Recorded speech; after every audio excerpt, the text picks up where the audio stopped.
Hey, what's up, guys? I'm back with the race recap, and this is what round is it? Round 9 for the Esmx Supercross Championship. Now, I haven't recorded the last two rounds because, for one, Arlington was kind of a crapshoot. For I didn't have enough storage on my PlayStation, and it didn't save, so that was a bummer. But that one, they released a update on the day of our tournament, and for us PlayStation users, it made a lot of glitches. It messed up a lot of our positioning. People's laps weren't getting counted. There was a lot of ghost bikes and just weird stuff happening. So luckily we came out on the win on that one. I posted my round of Las Vegas without the race recap.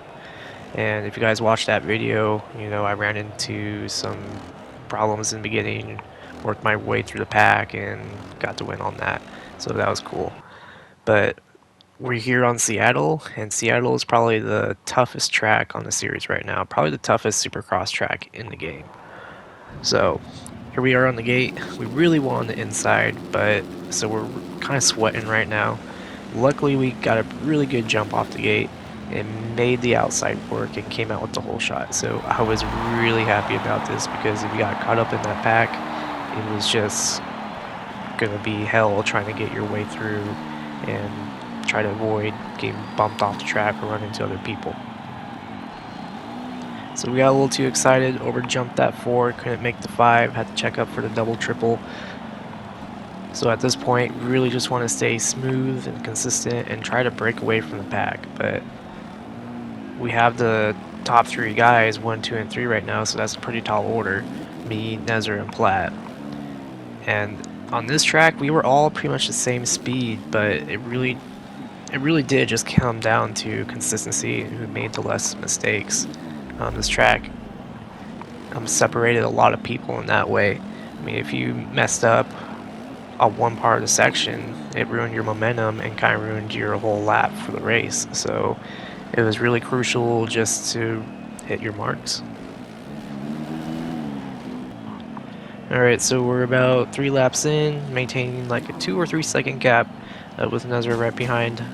Cut in too far inside right there and made a pretty big mistake in his rim section, which allows Nezra to suck right back to my rear wheel. So just have to regroup. Heart rate is up a little bit right now and try to put a heater down on this lap. Try to break away. And we make a pretty good mistake right there, which allows Nezra to set me up for the inside. It gets me on the triple. I'll try to counter back, trying to go the inside in the sand. Nezra just gets a pretty good drive through that whip section. And we're pretty much side by side right here going into the 4-5. I didn't get the momentum to get to the 5. Had a check up, and he gets it through smooth. So at this point, just want to calm down, try to reset, and kind of get back in the flow again, and try to tow behind Nezra for a little bit and see if he makes a mistake. Even waiting for a mistake right now is pretty wishful thinking with Nezra on Seattle. He's pretty good here, so we're just going to try to do our best and try to reel him back in. So we're here on lap 5. At this point, it's really just trying to look for tenths of a second to try to catch Nezra, because I mean, he was hitting his marks, I was hitting my marks. I wasn't gaining time on him at this point, so we're just kind of looking for a mistake. Right here, he finally missed the 5 out, and I was able to catch back up to him. Try to cut down in that corner, bumped his bike a little bit. Try to set up for the inside pass, but didn't get the pop off of that dragon's back and couldn't make it happen, so that was a little frustrating. So trying to tow in Nezra right here. I saw he's been doing this 4-4 throughout the tournament, and it was definitely a little faster. I started to notice people doing it in the heats, and it was just one of those new lines where I was like, you know, I haven't tried it throughout this whole time, so I'm not going to try it in the main event and start crashing. So tried just to be better everywhere else, but Nezra was running some pretty good laps here. It was, like I said before, it's just looking for tenths of a second to try to close that gap and try to look for an opportunity to pass him. So I got a pretty good drive through these whips here. I was thinking like I can go for the 4 or 5 and got a huge reset. And at this point, this was pretty much the downfall of my tournament right here. I was pretty frustrated at this point because a huge reset like that, I lost a lot of time to nesrah with about 5 or 6 seconds, and now I got plat starting to creep in on me. And when you start worrying about the guy in front of you in the gap, you start looking at your split, and you start looking at the guy behind you catching you, it's a pressure cooker. And, I always preach about being cool, calm, collective, because if you're not cool, calm, collective, the mistakes just start rolling in. As you see, I just go off the track right there. So I'm very frustrated at this point. Platinum was right behind me, and he was going to try to make the pass because he's just, he's a very good rider. He's gonna, if he sees you, he's definitely going to try and make the charge and try to pass you. So I try to go for this 4 or 5 right here. Probably should have checked up, but in my head, it's just like I had to go and try to make it, and I didn't. So at this point, I realize I've never been in this position in this series yet, in all season. So I knew I had to stop thinking and just focus on my ride. Ride my ride, dude. And I just wasn't doing that. Just wasn't doing that. But these next couple laps, I just had to reset. On lap 8, just hit my marks. Don't try to put on a heater. I knew I had to try to be consistent. But, just little mistakes like that too, where I just blew that corner, that inside rut, and I cased that double. It's frustrating, and now we're like 12, 13 seconds away from nesrah, and I knew I couldn't catch him. So I knew I had to secure second place. Luckily, Plat went down there, and man, that rhythm section has just been biting people all night, except for nesrah. Nesrah was hitting his marks all night, and he had this track dialed. So now we're coming into lappers, and I'm kind of hoping the lappers are starting to slow up nesrah, but really, I didn't have too much trouble with lappers, and I don't think he did either.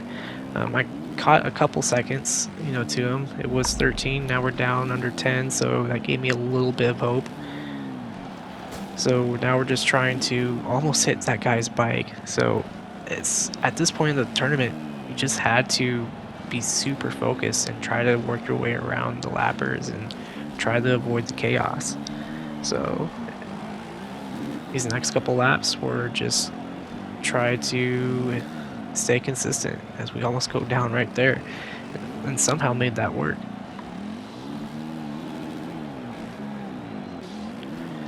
So a few laps later, lap 12, it has not left 9 or 10 seconds between the split between me and nesrah. I've been running like 54s, 53s, just kind of staying steady, and it's just been 10 seconds. I haven't gained any time. Looks like right here he might have messed this section up, so I was hoping, oh yeah, 5 seconds, but I tried to go for the 5 in the end and lost all that time that I gained. So frustrating. It was so frustrating, but I was happy at least where I got my flow back. I started to get my consistent laps down again, but I think it was just at this point too late in the tournament. We only had 8 laps to go, and I wasn't gaining any time anywhere on nesrah. He was strong everywhere on the track, so it was just pretty much hoping for a mistake and trying to be consistent at this point.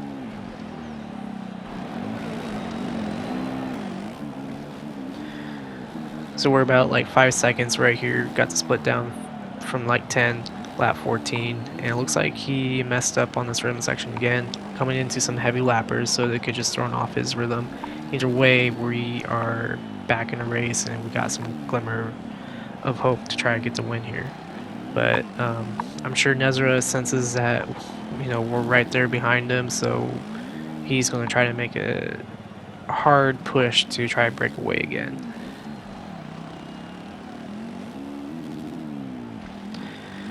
So we just ran a 52.90, so we just ran our fastest lap of the race. So we're feeling pretty good. Just have to try to stay consistent and try to stay out of trouble. The thing is with this track is, especially when you get late in the tournament like this and it gets rough, just weird kickers and stuff like this can start happening to you. So if you push too hard or try to go for that hot lap, you're most likely going to go down. I mean, you just got to try to stay smooth and hit your marks, and nesrah kind of perfected that this tournament. So he was starting to break away again. I was trying to put on a huge charge, but just really couldn't gain any time on him. He was just solid everywhere, so it was tough. So we only got about like 4 laps to go, which is really not that much time to make something happen, especially with how well nesrah was riding. I knew I had to put on a charge, but it didn't work because I tapped my front wheel on that last whip right there and went over the bars. So that was kind of the final nail in the coffin for me. Like, my whole morale was just crushed at that moment because I just lost more time. So I knew I got a good drive through the whoops. I really, in my head, I thought I had no choice but to go for the 4 or 5 to try and make up time, and it just didn't work. So um, went down again, down to 7 seconds. 4 laps to go. nesrah was riding really well. Even when I was riding my consistent laps, I wasn't gaining time on him. So kind of knew this was it unless he made a huge mistake. But man, nesrah was riding pretty good here. So I was fine, taking a second, even though I was frustrated. It's with these guys in these tournaments like nesrah, Platt, Think Razor, and Junior Spirit.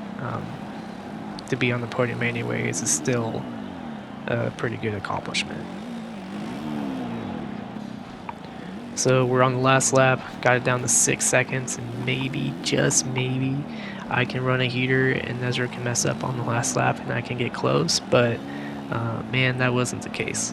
This man was solid throughout this whole tournament. He had this track dialed to a T, and he hit his marks for the whole 20 laps. I think the man only like crashed, messed up maybe 2 or 3 times, which maybe only allowed me to get close to him once or twice. So, and then I would make 3 more. So it was just, he had it dialed, he had it figured out, and man, the guy has improved a lot since the beginning of the tournament, and he finally got his first ever tournament win. So congratulations to nesrah, and a lot of these guys have been improving, and I feel like the top 5 guys are elevating the skill gap in Legends, so it's pretty cool to see.